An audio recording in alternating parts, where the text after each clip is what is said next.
Un'iniziativa Ascotrade importante, che ricadute avrà su Padova?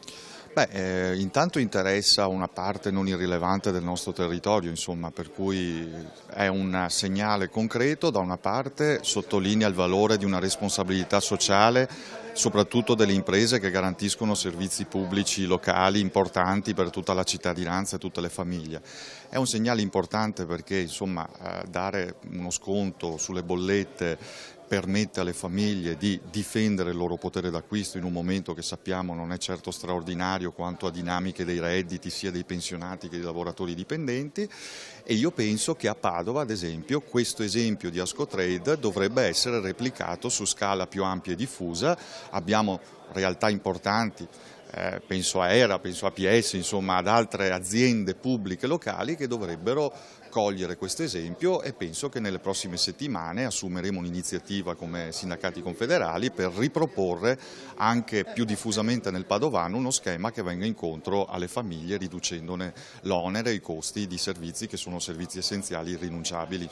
Un'iniziativa presentata oggi che darà maggiore respiro ai cittadini veneti. Sì, si tratta di un accordo molto importante per il 7° anno consecutivo che CGIL e CESLUIL rinnovano con Ascotrade e che dà la possibilità di dare un contributo alle famiglie e agli utenti di Ascotrade con degli sgravi importanti nelle bollette, uno stanziamento di 1.200.000 euro da distribuire. Anche l'anno scorso 50.000 famiglie in Veneto hanno potuto usufruire di questo sconto di 10 centesimi per ogni metro cubo di gas consumato, e che mediamente per 1.400 metri cubi di consumo all'anno si arriva quindi a uno sconto sulla bolletta di 140 euro, quindi le famiglie con dimensioni anche importanti, con abitazioni importanti, possono averne beneficio.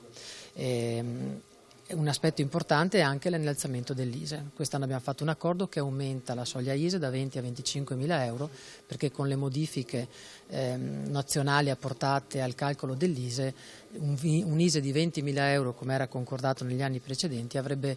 determinato l'esclusione di molte famiglie che non avrebbero potuto usufruire di questo beneficio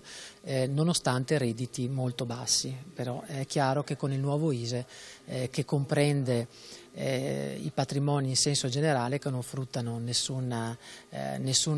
reddito in termini economici di liquidità, questo avrebbe determinato un grande svantaggio. Quindi c'è un'importanza anche nell'aver elevato la soglia ISEE per comprendere più famiglie che l'anno scorso sono anche state escluse nel corso del 2015